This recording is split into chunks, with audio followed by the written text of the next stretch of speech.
বন্ধু, আজ আমরা এই ভিডিওতে জানব ধ্যান কি আর ধ্যান করলে আমাদের জীবনে কি কি চমৎকার হতে পারে। আজ আমরা জানব নিয়মিত ধ্যান করলে আমাদের কি কি উপকার হবে। তাই ভিডিওটি অত্যন্ত গুরুত্বপূর্ণ হতে চলেছে, অবশ্যই ভিডিওটি শেষ পর্যন্ত দেখুন। ধ্যান এক চিন্তাভাবনাহীন সচেতন অবস্থা, যা ঘুমও নয় আর মৃত্যুও নয়। এই অবস্থায় মানুষ সম্পূর্ণ নিজের নিয়ন্ত্রণে থাকে।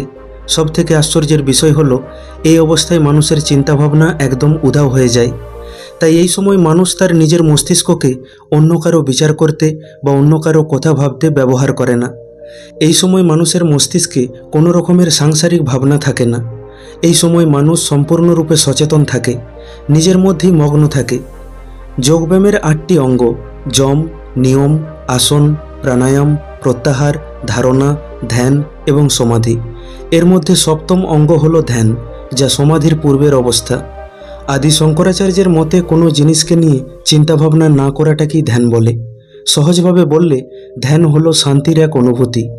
সত্যিকারের ধ্যান হলো সেটাই যা অতীত আর ভবিষ্যতের চিন্তা ছেড়ে বর্তমানে থাকতে শেখায়, আর পুরো এনার্জি ও উৎসাহের সাথে বর্তমানকে উপভোগ করতে শেখায়। সাধারণভাবে বললে সম্পূর্ণ সচেতনতার সাথে বর্তমানের এক এক মুহূর্তকে উপভোগ করাই হলো ধ্যান। এবার বলবো নিয়মিত ধ্যান করলে আমাদের কি কি উপকার হবে। প্রথম, ধ্যানের মাধ্যমে আমাদের মনকে নিয়ন্ত্রণে রাখা সম্ভব। লক্ষ্য করে দেখলে বুঝতে পারবেন, আমাদের মন সবসময় কিছু না কিছু ভাবতেই থাকে, কখনো অতীতকে নিয়ে তো কখনো ভবিষ্যৎকে নিয়ে। মানে আমাদের মনের ওপর আমাদের কোনো নিয়ন্ত্রণ নেই, সে নিজের মর্জি মতো যা খুশি ভাবতে থাকে। কিন্তু দেখতে গেলে মন আমাদের জন্য একটি অস্ত্রের মতো, যাকে আমরা আমাদের প্রয়োজন মতো ব্যবহার করতে পারি। কিন্তু সমস্যা হলো এরকমটা হয়ে ওঠে না, আর এই সমস্যার সমাধান হলো ধ্যান। তাই আমরা যদি নিয়মিত ধ্যান করি, তাহলে মন ও চিন্তাভাবনার উপর আমাদের নিয়ন্ত্রণ বেড়ে উঠবে, যার ফলে মন আমাদের হিসাবে চলতে শুরু করবে, মনের হিসাবে আমরা নই। দ্বিতীয়, ধ্যান আমাদের কম সময়ে গভীর নিদ্রা প্রদানে সাহায্য করে। নিয়মিত ধ্যান করলে মনের ওপর আমাদের অনেকটা নিয়ন্ত্রণ চলে আসে, যার জন্য মন নিজের মর্জি মতো যা খুশি চিন্তা করার সুযোগ পায় না, যার ফলে আমাদের মধ্যে রাগ, চিন্তা, অহংকার ইত্যাদি আসে না। ধ্যান করলে আমাদের মন শান্ত ও তরতাজা থাকে, ফলে আমরা যে কোনো কিছুতে মনোযোগ দিতে পারি। টেনশন বা চিন্তা কম হয়, ফলে ঘুমও ভালো হয়। চিন্তা প্রসঙ্গে বলি, অতিরিক্ত চিন্তা করা বা ওভারথিঙ্কিং সম্বন্ধে আমাদের চ্যানেলে অলরেডি একটি ভিডিও রয়েছে, লিঙ্ক ডেসক্রিপশনে দেওয়া আছে, আপনি চাইলে দেখতে পারেন। তৃতীয়, ধ্যান করলে আমাদের আয়ু দীর্ঘ হয়। অনেকেই কথা বিশ্বাস করবে না, কিন্তু এটা বিজ্ঞানসম্মতভাবে প্রমাণিত যে যারা নিয়মিত ধ্যান করে তাদের আয়ু তুলনামূলক দীর্ঘ হয়ে ওঠে। ভারতীয় যৌগিক শাস্ত্রতে অনেক আগে থেকেই এটা বলা আছে, আর বিজ্ঞানও এখন স্বীকার করেছে যে আমাদের আয়ু মাস কিংবা বছরের হিসাবে নয়, বরং একটি নির্দিষ্ট সংখ্যার শ্বাস হিসাবে গণনা হয়ে থাকে। যদি আমরা অভ্যাসের মাধ্যমে আমাদের শ্বাসকে ধীর ও গভীর করতে পারি, তাহলে আমাদের আয়ুকে বাড়ানো সম্ভব। আর কেবলমাত্র ধ্যানই সেই পদ্ধতি যার মাধ্যমে আমরা আমাদের শ্বাসকে ধীর ও গভীর করতে পারব। এই কারণেই নিয়মিত ধ্যান করা ঋষিমুনিরা তুলনামূলক বেশি দিন বাঁচে। চতুর্থ, ধ্যান আমাদের মানসিক সমস্যাকে দূর করে।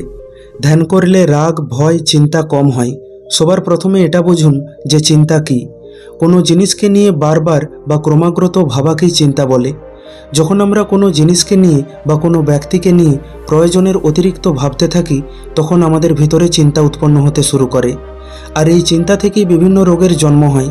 কিন্তু ধ্যান করলে আমাদের মনে উৎপন্ন হওয়া চিন্তাভাবনার তীব্রতা কমে যায় আর একাগ্রতা বৃদ্ধি পায়, যার ফলে আমরা আমাদের কর্মে ফোকাস করতে পারি, আর আমাদের মন ফালতু চিন্তা করার সময় পায় না।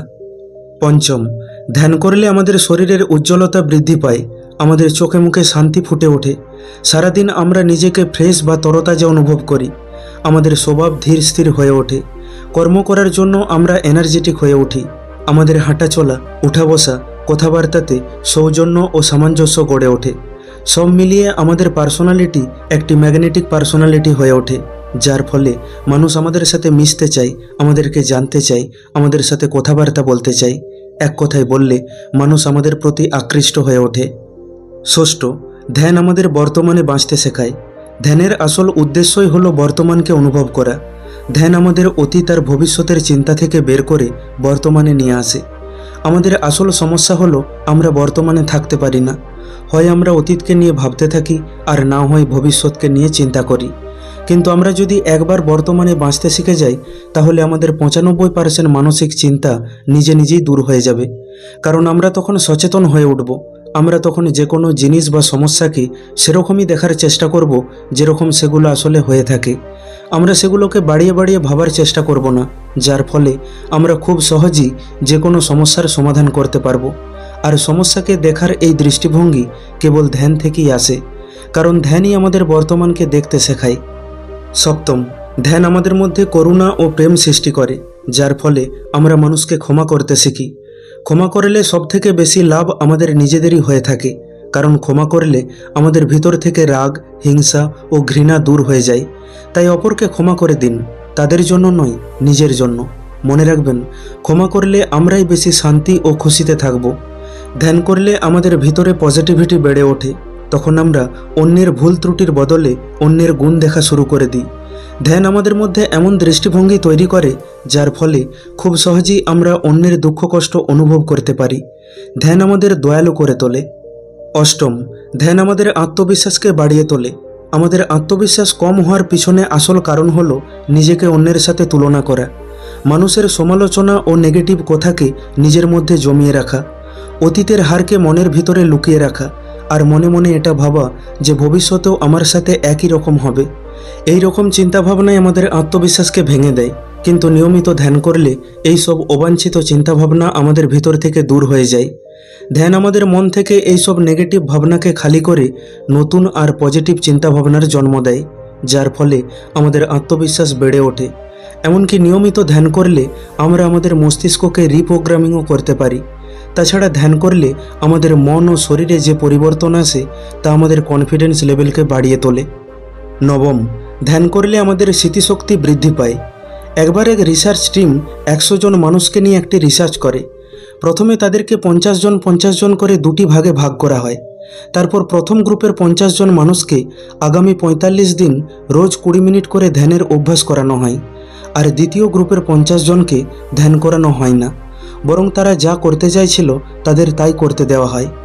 45 দিন পর যখন রিসার্চ কমপ্লিট হয়, তখন দেখা যায় প্রথম গ্রুপের 50 জন যাদের রোজ ধ্যান করানো হতো, তাদের স্মৃতিশক্তি দ্বিতীয় গ্রুপের মানুষের থেকে বেশি শক্তিশালী হয়ে উঠেছে।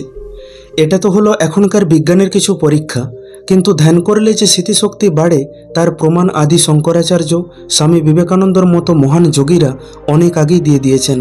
আমরা জানি স্বামী বিবেকানন্দ একবার কোনো কিছু পড়ে নিলে সেটা দীর্ঘ সময় মনে রেখে দিতেন। দশম, ধ্যান আমাদের একাগ্রতা বৃদ্ধি করে।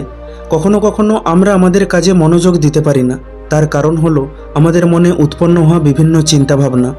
আর এই চিন্তাভাবনাই আমাদের বিভ্রান্ত করে তোলে। আমাদের মন এক মুহূর্তের জন্যও চিন্তাভাবনা না করে থাকতে পারে না।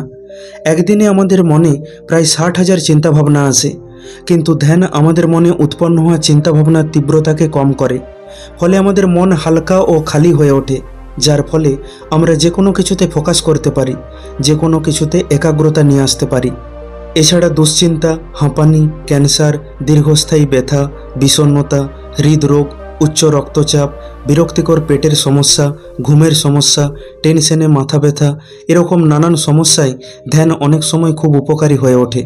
যদিও তার জন্য ডাক্তারের বা এক্সপার্টের পরামর্শ নেওয়া একান্ত জরুরি। বন্ধু, ভিডিওটি কেমন লাগলো কমেন্ট করে অবশ্যই জানান। ভালো লাগলে লাইক করে দিন আর আপনজনের সাথে শেয়ার করে নিন। প্রতিনিয়ত এই রকম শিক্ষামূলক ভিডিও পেতে এখনই আমাদের চ্যানেলটিকে সাবস্ক্রাইব করে নিন, যাতে আমাদের প্রত্যেকটি ভিডিও সবার প্রথমে আপনার কাছে পৌঁছায়। খুব তাড়াতাড়ি ফিরে আসব অন্য একটি ভিডিও নিয়ে। ভালো থাকবেন। ধন্যবাদ।